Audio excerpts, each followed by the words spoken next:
Hi there, my name is Aaron, and welcome to the Cult of Cinema, or I guess in this case, the Cult of Tech. This is something new that we're doing on the channel, and the reason I'm doing this is because, honestly, as somebody that has recently been looking into this type of stuff, there's a lot of not misinformation, but there's a lot of ways that you can get led down the wrong road when it comes to this. So, before we go any further, welcome to the channel, and tonight we are looking at the MacBook Air M2, the MacBook Pro, and the coverage. I don't think we're getting what we should.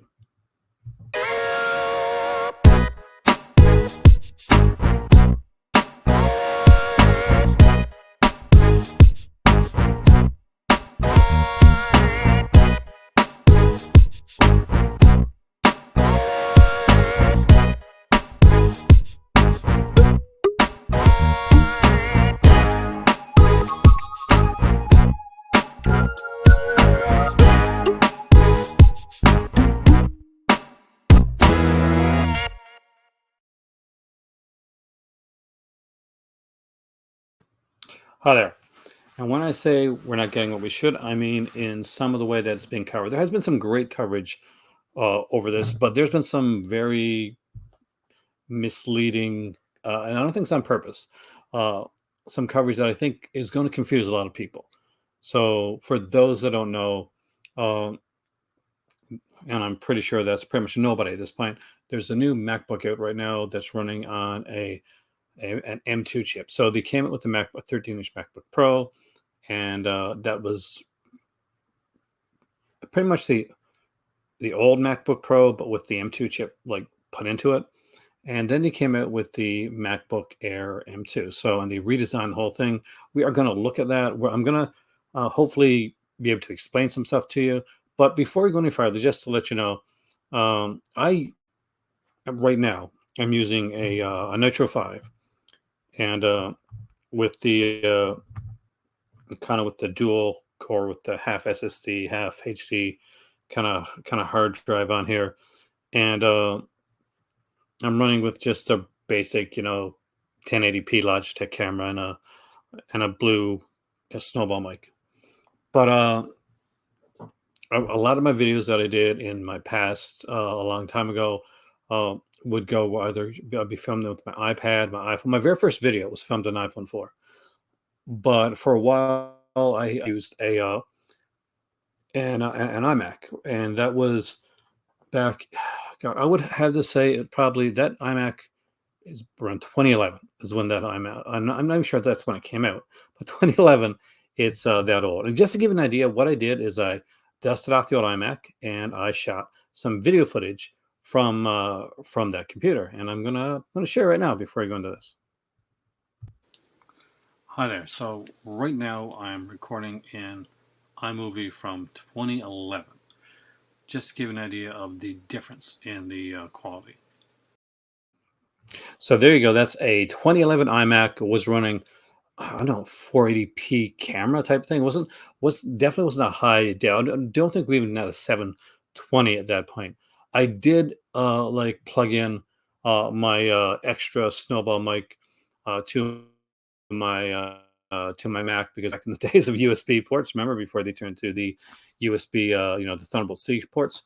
So I'm still able to use the microphone in there. Now you can still use that with the new computers. It's just you were going to have to get a dongle and or get a USB to USB-C adapter. But let's kind of dive into it and look at exactly what we're seeing here when it comes to some of the coverage, and then we'll look into the computer itself. So here we go. You're not going to see me for a while.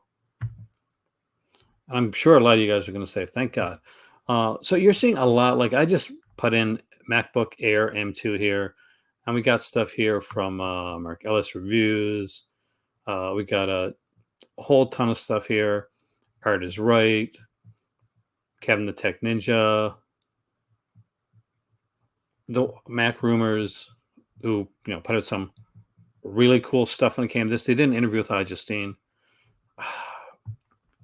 But here is where we get into this, like Max Tech and Greg's Gadgets, who are very good when it comes to comparing like tech from like on a real techie side of it. But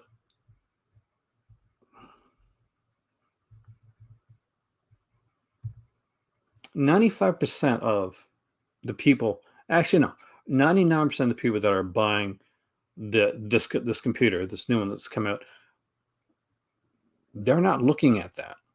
Um, well, they're going to be looking at these, and they're going to be freaked out because they're going to say, "Oh my God, this thing is heating up, or it's not going to be able to do what like all the stuff that I want it to do." And exactly what are you doing with this computer? Because here's the thing. Um, it's a brand new chipset. I definitely I'm going to give you a configuration which I think is good, but even at the base configuration, which is like a 256, um, which I don't personally recommend for if you're going to do anything above like web browsing and like your basic office stuff.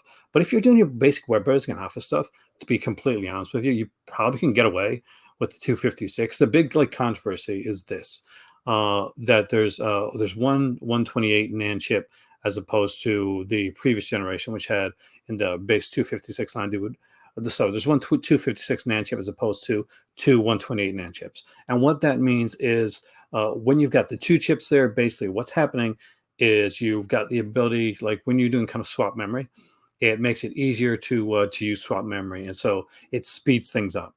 So that's important to know and something important to think about when you're looking at this. But the killer thing and the thing that frustrates me is that a lot of the people that are going into and reviewing these computers are doing it in I'm gonna say it right straight out in a way that I think isn't can is a bit misleading to the general public. And at the lowest point, and sometimes it's just out and out wrong, because they're doing Geekbench tests and doing Cinebench tests on a computer that you're it's not meant for. It They're doing the same type of tests. They're taking a MacBook Pro, and if my cousin is a photographer. He does a lot of stuff on his Mac, and he's got a MacBook Pro. I think he's got the 15-inch from back in 2018, and he needs the Pro for a lot of the stuff that he does. As a lot of stuff is really really intensive, and even then, it's never gonna. He's not doing anything. I don't think. I should ask. That's really pushing it to that extent. But when he was doing it, he knew that he was going to be using a lot of photography, and he was going to be doing some rendering. He might be working with some 8K photography and stuff like that. So yes, that was going to be him getting there was no choice for him. It was going to be the Pro was going to be it. That was the perfect computer to work with for him. Now, this said, for most people are going out to buy the MacBook Air M2. The biggest reasons behind this is, one, it's a really sweet looking computer. It's got a brand new chip. It's got a brand new camera. It's got some new speakers. So it's a big upgrade over it's an upgrade over the M1. But here's the thing that I think is killing it, because people are looking at it like a Pro and they're reviewing it like it's a against a Pro. Like, okay, this is not doing what the Pro did. Of course it's not. It's not supposed to. It's not the same type of computer. It's not the same style of computer. Now, that being said, can you video edit on a MacBook Air? My God, yes. You could video edit on the M1 MacBook Air. I wouldn't video edit, like do any extensive video editing on like on an Intel. And when I say video editing, I mean you're not making a movie on there, but you're doing YouTube. You're doing your TikToks. You're doing your thumbnails. I Justine like did a day in the life of an unboxing video. I've seen a few day in the life of videos that were made and edited with the new MacBook Air. Just to let you know that editing is not an issue. Now, that being said, if you're going to do video editing on there, I'm going to give you a better configuration than the base configuration. But for a lot of the stuff that you're going to want to do for this type of computer, you unless if you're really thinking that, okay, you're gonna be doing some 3D rendering, you're gonna be putting in a bunch of 8K video and a ton of overlays, and you're gonna be doing like 7 or 8 lines, and you got like 6 or 7 like different camera angles.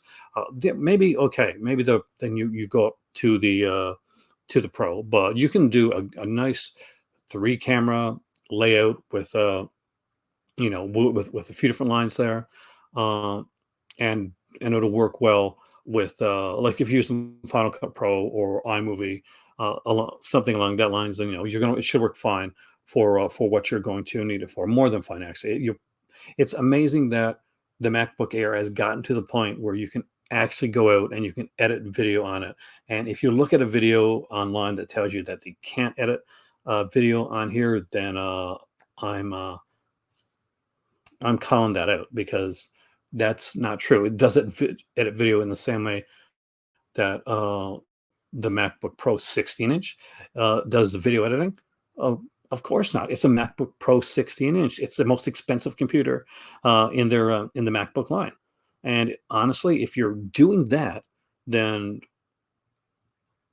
for me, uh, it's portability. If you're looking at a laptop and you're thinking about portability, something that you can do, you can do it on the go, take to a coffee shop, like do some editing, like do some photo work, do some video editing while you're out, kind of just do some stuff. Bam, then perfect. If you're wanting to do a lot of like really intensive work, you're probably better off getting a Mac Mini or Mac Studio, and because that means you want a desktop computer that you're going to be like going on for probably like hours at a time, and doing some really intensive work. That's a completely different like wheelhouse. That's not even a Pro. We're going to a different aspect altogether. So let's get me out of here for a second, and let's go look at the computers. So this is the page here where they do the comparison, and basically this is a pretty straightforward comparison here. Um, Now I'm not gonna lie to you. The MacBook Pro 13-inch, for people that choose this one, and there's gonna be a lot of people that are gonna choose this because it's the lowest end MacBook Pro computer that's out there.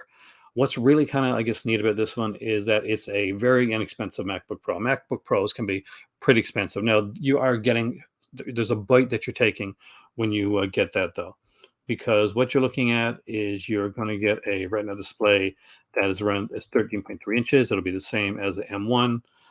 It'll have an M2 chip. Be running an 8 core with usually an up to 10 core GPU, up to 24 gigabytes of unified memory, up to 2 terabytes of storage, and up to 20 hours of battery life. So you're going to get some really good battery life there.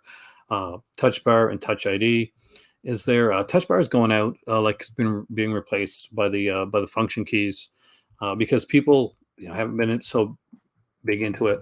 So what you're going to see right here, and this is where you're going to get some differences, is that it will have the bigger chip, the newer chip. So it's got the 8 core CPU, 4 performance cores, and 4 efficiency cores. We're going to have a 10 core GPU. So it's going to start at the 10 core GPU. That's where it goes. The M2 and MacBook Air goes between the 8 and the 10 GPU core. Honestly, for me, there's not enough difference to upgrade to a 10. You can have a 16 core neural engine, and which, if you had an Intel, you're not going to run a neural engine anyway, and 100 gigabytes of memory bandwidth. So it's pretty similar to what you're seeing on the M2. Uh, the media engine is there, of course. And one thing you're going to notice is the display. We're going to get some differences here because we got a Retina display, not a liquid Retina display. The It's still 500 brightness, so it's going to be bright enough for doing things outdoors. So basically, if you're like at a coffee shop or out somewhere outside, and I take my computer outside for a bit to work, then you're going to want something that's a little bit brighter. The M1 is around 400 nits. It's You're going to wince a bit, like saying things outside when it comes to that. And when it says up to 500, it does mean up to 500. Usually, it gets between like 490, 495 on the M2, and I think it gets close to 500 as well on the MacBook Pro. Now, one thing you will be giving up on is much like the M1, you're going to have a 720 FaceTime HD camera. So that's the old camera. The fact that Mac is still putting 720 cameras in any of their computers, especially one that's uses the word pro, is kind of insane. They put the advanced image signal processing with computational video. That is just a fancy way to say that they're using uh, software within it to make 720 look better than 720 would normally look, and it does actually. I've been able to go to stores and test that out. We get really some nice speakers here, some stereo speakers with high dynamic range, wide stereo sound. Of course, it's not going to have a 14 or 16-inch sound. It just that's not going to happen. Support for Dolby Atmos playback, the spatial audio, and again, you're going to get the studio quality. Say studio quality 3 mic array with high signal noise ratio and differential beamforming. Uh, and they say 3 mic array with directional beamforming. I really don't know if there's much difference. I haven't been able to check them out. And of course, there's a 3.5 headphone jack.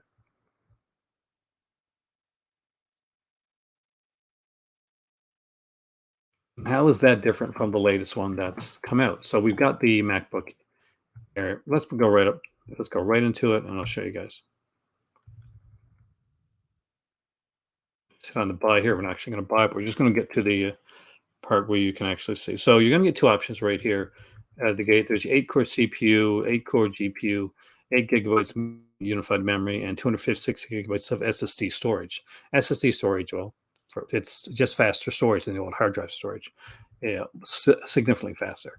The newest things that you're going to get right here out of the gate from the M1 is you're going to have a 13.6 liquid retina display. You will have the dreaded notch on there. But I've had my iPhone for quite a while now, and honestly, you don't notice it after a while. It kind of goes away.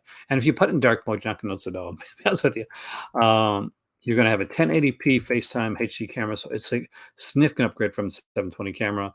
I was able to see it in store, and I checked from the 720 and the 1080p, and there is you can tell the difference. There there's more there. The MagSafe returns a brand new MagSafe 3 charging port returns. So I love the MagSafe. They used to have them on the old Macs, and basically I'm a klutz. So the thought of like walking a pass and knocking off my a brand new computer that's plugged in charging, that's a me thing. I've done that with my iPhone so many times, and my iPad that I'm shocked they didn't break. But with MagSafe, what it basically is, it's magnetic link. So if you go and you hit, basically it just comes off, your computer doesn't move, and you're going to have two Thunderbolt ports, and they're Thunderbolt threes. So what that means is basically uh, you're going to have two ports, but the ability to for an external monitor, you'll be able to use one external monitor, but won't be able to use like two external monitors like you would with a Thunderbolt 4, with a with like the MacBook Pro, like 14-inch and 16-inch. Um, but with that being said, there are the new Mac OS that's coming out soon. There's going to be significant improvements with things that you can do, and we'll get into that down the road actually in a future tech video if you like this one. They've got the new Magic Keyboard with Touch ID, which is fantastic. And when it comes to power adapter, you can get the 30-watt USB-C power adapter. But here's the thing. This is right here. This is the Midnight. It's one of the four colors that they have. There's Midnight, there's Starlight, there's Space Gray, and there is Silver. There's Starlight's really nice looking. There's not a ton of difference between Starlight and Space Gray and Silver. Sometimes they look they look no, there's a difference, but sometimes in a different light, Starlight does look a little bit silver. It all depends on your lighting, but Midnight tends to be the most popular one. Though people complain about the fact that you put your fingers on it and there's going to be some smudging. It's a darker object. You put your fingers on anything that's a darker object, and your fingers are like oily or whatever. Yes, there is. And all you got to do is take a fiber cloth and bam, you're good. You're good to go. But for some people, apparently that's the devil's work. Okay, now when you're looking here, You're going to get the option right at the gate. So now here's the thing too. This is more expensive than the M1, and I think if Apple had gone out and said, "Okay, here's our new computer," and he'd canceled the M1, okay, the M1's not going to be available anymore. Here's the new MacBook Air. People would have been okay with it. But the fact that there's a cheaper version and people don't feel that it's a big enough upgrade to warrant the pricing, especially when you're going to be like specking out a bit, that some people are, I think, that works against Mac. Should it work against Mac? I don't really, no, I don't think so. I think, honestly, what I would have done if I was Mac, if I was Apple, I would have just out and out, I would have stopped production of the M1, and people that had the M1, fantastic. Nobody has to upgrade.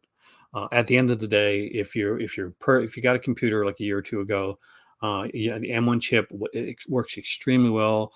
People love that computer. People like swear by it.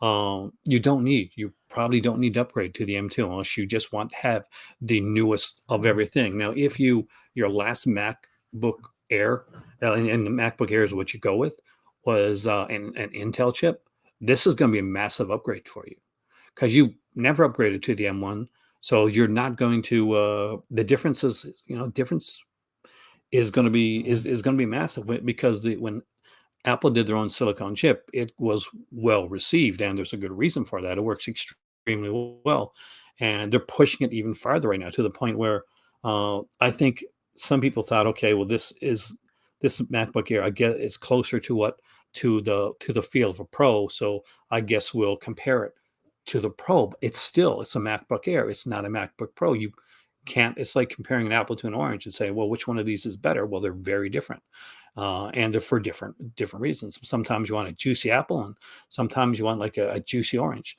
They have different vitamins, different different tastes, but it's what you want. What's the one for you? What you're in the mood for. Um, Now this is a bit more expensive than picking out an apple or an orange, so that's why this is important. Now the I mentioned earlier on the one NAND chip in the 256 one. So how would I spec something like this out personally? So it has going to have 8 gigabytes of unified memory. So 8 gigabytes of memory, people are going to say right off the bat, that's not a lot of memory. That's not a lot of RAM when you're processing a lot of things. Now there's a difference here. It is unified memory, so it will work better than say 8 gigabytes of memory on your Windows computer. Yes, it will. Is it still 8 gigabytes of memory? Even though it's like working, maybe swapping out memory and stuff. Yes, it's still 8 gigabytes unified memory. So, I would say that 16. You can definitely get by an 8 gigs, no problem. Won't be an issue. If you can, go for the 16. I think the 24 is a waste. Like if you're using 24 gigabytes of memory for a MacBook Air, you probably should be getting a Pro. Like this is a sweet spot right there. 16 gigabytes of memory lets you do what you want to do and gives you a little bit of extra breathing space and kind of future proofs for you. 24 gigabytes of memory, like you're going up to those prices. You're going up to that type of memory anyway. Then the Air is probably not the computer that you should look at in the first place. 256 gigabytes of SSD storage. Again, if you're just looking at the computer and you're just going on to surf the web or watch YouTube videos or maybe watch Netflix or Disney Plus or something like that, then 256 can be good enough. But I definitely recommend that in modern day, you go with you're going to go with 512. You're So 512 is what should be the base. So 256 shouldn't even exist in 2022. 512 should be your regular base model. And I think if 512 would have been the regular base model, we wouldn't have seen any complaints, pricing wise or otherwise, when it came to this computer. Now, of course, you can get the 1 terabyte or the 2 terabytes there as well, but you can also use uh, drives. Uh, you can, you want to get a faster drive, you can get like external SSD drives. But if you're okay with like, if you're just like porting like maybe some pictures back and forth, maybe a regular old like Seagate hard drive is what you want to go with. I would say, save up, spend a little bit extra money, get a like something like SanDisk and like just your maybe 1 terabyte something that you should be pretty good. Now here's where it comes into the last of the things that you're going to choose from. You got the normal power adapter, you 30 watt USB-C power adapter, and there's a lot of like third-party adapters out there that work fantastic because it's using it basically because at the end of the day, here's the thing: you're using a computer that aside from the MagSafe adapter, which is what the 30 watt one is. Uh, every any USB-C adapter that you use has been pretty much it's across the board. There's all kinds of adapters you can use, fast charge adapters, and you can get a fast charge 67 watt USB-C power adapter right here. Now, this is not a MagSafe adapter though. This is one, if I got this correctly, that you plug into the C. So the MagSafe kind of not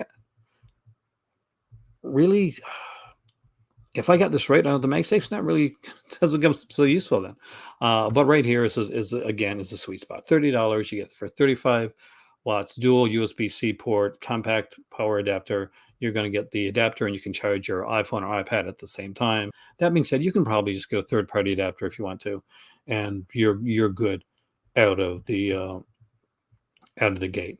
You like obviously software is a whole different thing. If you want Logic Pro or Final Cut Pro, then that's great. If you're doing some video editing, this is really good. But I say if you've not haven't done any video editing and you want to start somewhere, start an iMovie. iMovie's free. Get iMovie, master that. And if you say, okay, well, there's a lot I can do in iMovie, and I just want to like upgrade to the Final Cut Pro. It's neat. It's only $399. I know that sounds like a lot, but when you realize that most of the stuff that you get on computers nowadays have a monthly fee, and you're paying and paying and paying every month to get something, the fact that there's something out there where you can just buy the program and there's no monthly fee or like hidden fees afterwards, and that's I think that's pretty fantastic.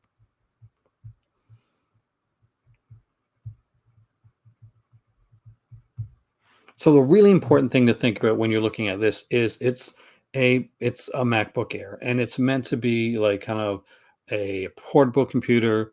The when the MacBook Air originally came out, like Steve Jobs, rest in peace, man, came out with a manila envelope. He took it out of the envelope, and people were amazed. And it was super expensive. It was like $1,800. Um, but MacBook Air became the computer that got people hooked on the Mac. That's what it was meant to be. To get people, it's kind of it's a gateway drug.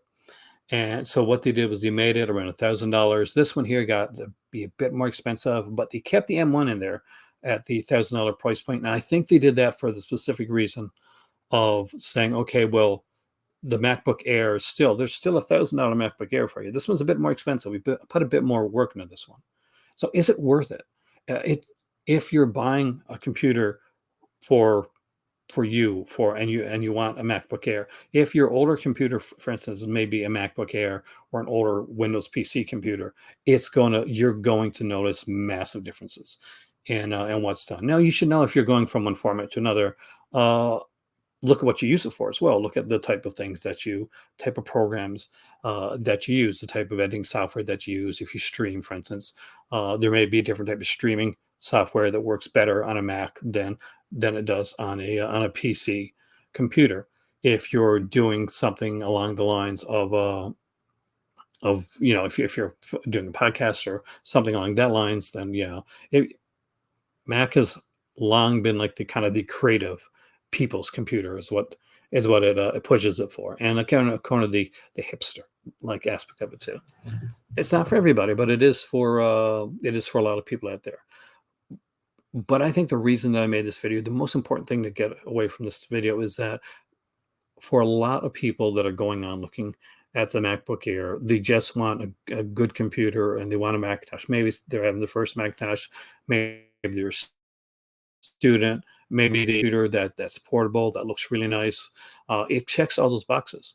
Uh, they're not most people that are looking at this are not looking for this heavy, intensive workhorse computer that they're making like Hollywood blockbuster movies on and doing intensive like like 8K edit, like film editing, and like tons of like of 3D renders. That's usually, that's going to be done mostly on a desktop computer, on a desktop computer. Like if you really want that type of power, but if you want like a laptop that has kind of like significant amount of power for something along that line, then you're probably looking towards the MacBook Pro. But don't feel that because you're seeing things on there, but okay, this throttles when it gets to this, or it's going to heat up when it gets to this. Don't let the fear tactics kind of take you over, because at the end of the day, they're using benchmarks. They're using Cinebench, using Geekbench to push the computer to its past its absolute limit to see exactly where, what speed it goes at and where it throttles. Most people, you're not going to do that. That's not what you're buying the computer for. Like 99% of people, they're not buying it. That's something that is there for, really, in all honesty, for programmers and tech reviewers. It's if you want to see like a good review on the MacBook Pro, probably more less rambling than mine. Go watch Justine, for instance. She did a video where she did where she looked at it. She went over the video, and you watch the video, you'll be able to see that she edited that video on the M2. And if she got a bit of hate for it because she was saying, well, you must be a Mac shill and stuff. Here's one thing: Mac doesn't pay. Also, Mac doesn't give you a computer. For the people that are lucky enough to be tech reviewers to get early like computers, those things go back. I would love to be able that, but I don't think I'd be able to, because at the end of the day, like I want to like take the computer and run. That would be my thing. My channel be ended like after I got my first computer. Like, this is so cool. I'm going. No, but in all seriousness, it's I think that people are getting scared off for the wrong reasons, and people are getting scared into buying computers that are more expensive than they can probably afford and that they probably need. People are going out buying the 14-inch MacBook Pro, buying 16-inch MacBook Pro because they're watching all these tech reviews, and a lot of those people don't need it. If they can, and some of them can't afford it. That's the key thing at the end of the day, is what are you really using this computer for? Are you really pushing it? Is this War Games? Are you really pushing the movie? Are you really pushing the computer to that like intense? You've probably already got a really powerful computer. You're probably already working on a bunch of computers already. Uh, the only reason you'd be looking at the MacBook Air at that point is because you think it's a really nice looking computer and you want to have like a secondary laptop computer to go along with your powerful desktop computer. And if that's the case, then that still works for you. Um, don't let like fear tactics and like people spouting numbers at you and benchmarks and all this stuff kind of like scare you into buying something that you can't afford to buy, or that you mightn't necessarily need. So there we go. I hope this has helped out a bit at least. And if you do like these kind of techie type videos, I won't be doing these a lot, but every once in a while I will throw them in there, especially when I'm seeing a bit of scare tactics and some like misleading, what I consider to be misleading information going out around there. And I don't think that any of the people that are doing this are misleading people on purpose. I think what it is that they are tech people. So they are coming from a tech standpoint. So when you do something for a living, no matter what it is, there's a type of speech and a type of lingo that you pick up on. And a lot of companies that I work with, one of the things that I had to when we're teaching people to talk to other people, we had to teach them not to use the lingo, because they weren't going to understand it. It was going to be overwhelming, and that's what we're getting here.